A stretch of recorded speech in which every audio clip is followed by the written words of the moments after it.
Welcome back to Cityline for our final segment today. We have the founder and creator of the Peace Bus, Kwabi Amoah-Forson. And Kwabi, welcome to our studio. Thank you so much for having me, Jeff. This is absolutely phenomenal. I'm so proud to be on this show. Been watching it for a while, and you guys do some unbelievable showcasing of local people doing great stuff. Well, I appreciate that.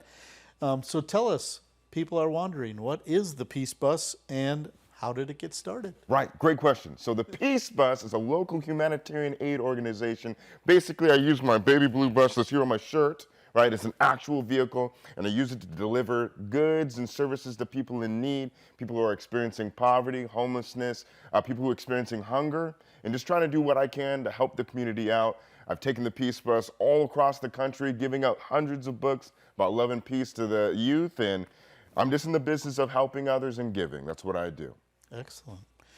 So the Peace Bus has teamed up with the Grand Cinema to launch a new film series called Reflections, Community-Powered Cinema. What is the series about and how did your partnership come about? Right, so Reflections is essentially reflection. So what they're wanting to do, the Grand Cinema is taking a new take on community. They want to have the community actually influence their programming so that they're asking people, individuals in our city to basically get a take on what they want to see at the Grand Cinema. So I was the first one. Basically, they asked me, what kind of film do you want to see at the Grand? And I told them I wanted this documentary called A.B. Nathan, As the Sun Sets. A.B. Nathan was an individual who influenced me in my humanitarian work, in my peace work. So they're asking anyone. Anyone can go to thegrandcinema.com. They can go on the website and type in a movie that they'd like to see at the Grand and why it resonates with them. That way, the Grand can really get a good consensus of what is Tacoma, who is Tacoma, and really get a reflection of the people that live here. Wow, that's so insightful and so impactful because now it's not just about what's coming down the production pike. It's what do I actually want to see? Right, what do people want to see here in Tacoma? And I was honored to be the first person to be participating in this.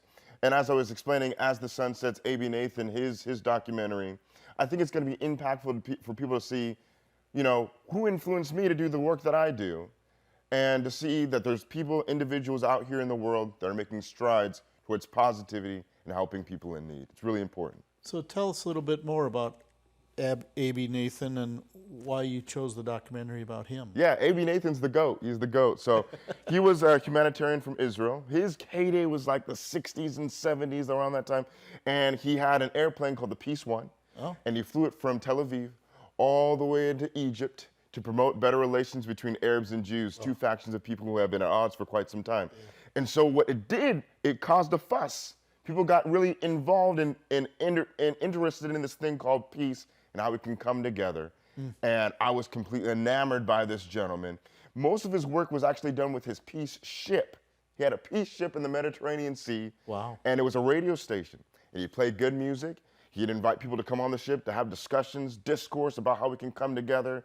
And yeah, from then on, I was like, well, I'm going to be a peace pilot.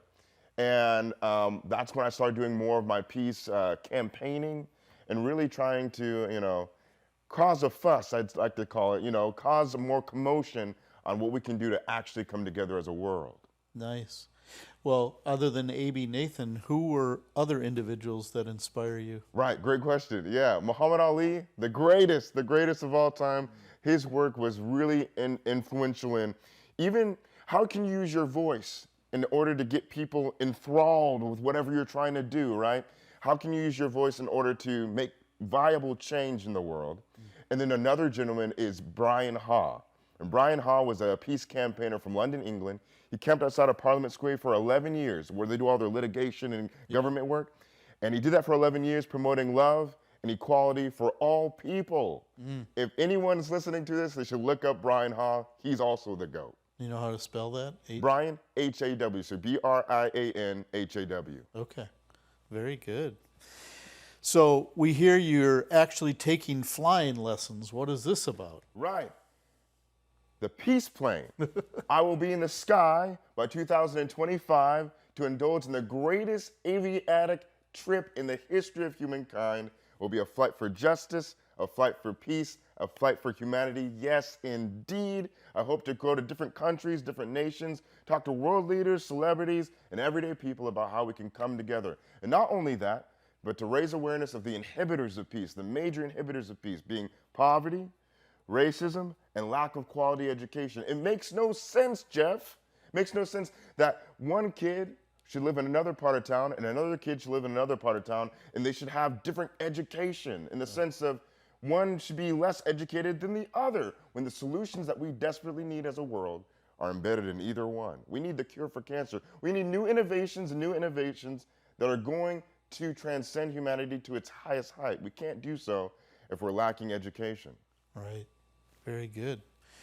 So you were awarded the Tacoma Peace Prize this year and will be attending the Nobel Peace Prize ceremony in Norway. Congratulations. Thank you so much, Jeff. What do you hope to do while you're in Norway? Right. So I'm the youngest person to ever win it. I'm super humbled and super honored to receive the award. My hope is to go to Norway and tell people about what I'm doing here in the U.S., to raise awareness of the peace plane and the peace bus, and to also learn from constituents, individuals, humanitarians, and peace workers about what they're doing, collaborate, talk, and figure out how we're gonna bring us closer together in unity as a world. And so I'm really excited about it. I'm also excited just to, be in Norway. I'm definitely gonna get, a giant sweater and wear it around. And I wanna see the slopes, they had the Olympics up there, the Winter Olympics. I'm excited about seeing that as well. And maybe, Jeff, just maybe, they'll let me fly in Norway. We'll see. Sounds fun. So we've also been reading about the Every Kid Eats program in the News Tribune. Tell us about that. Every Kid Eats. So this campaign is essentially trying to eradicate child hunger in Tacoma, Washington. So between July 1st and September 1st, any kid in Tacoma can go to designated restaurants within the week and get a meal for free. Wow. Monday, Tuesday, Wednesday, Thursday, Friday, all throughout the week, there's a restaurant where kids can go and get a free meal. One meal a day. One meal a day. The thing about it is it's different from a food bank. Food banks are great, and nothing against food banks. But there's something about a kid who may not have the means towards sitting down at a restaurant and eating, for them to sit down at a nice restaurant, roll their shoulders back, have a waiter or waitress come and give them some food, and they get to eat like everyone else. It's humanizing, right? And it's not just, every kid eats for one kind of kid. It's every kid so that they can eat together. Excellent.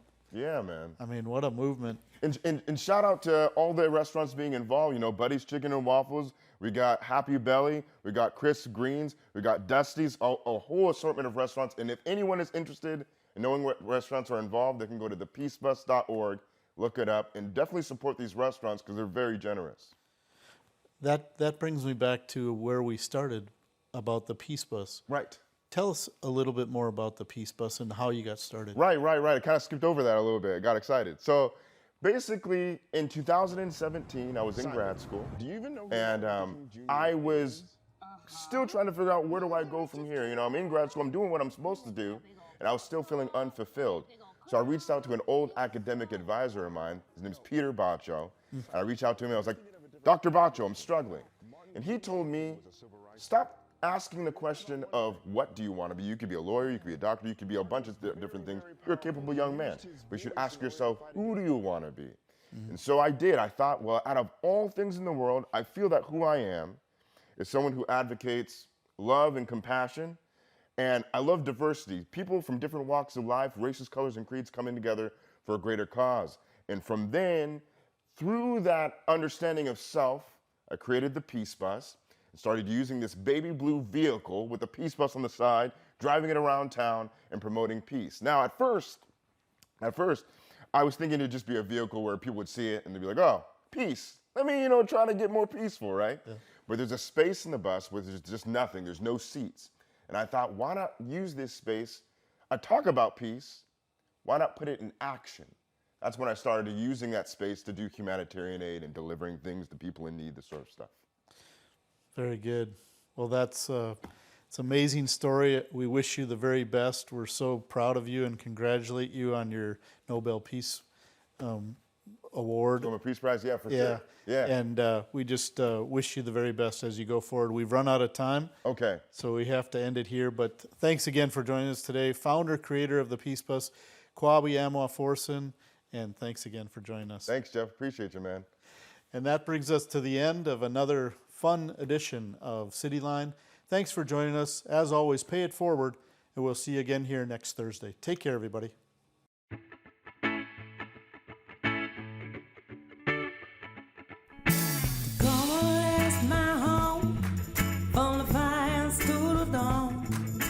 Tacoma, that's my home, yeah, Tacoma, that's my home. Tacoma, that's my home, place I call my own. Tacoma, that's my home, yeah, Tacoma, that's my home. Oh, you're from Seattle, oh, you're from LA, oh, you're from Chicago, but Tacoma's where you'll stay. Oh, you're from Seattle,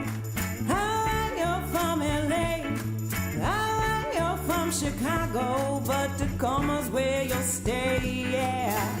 Tacoma, that's my home, from the fine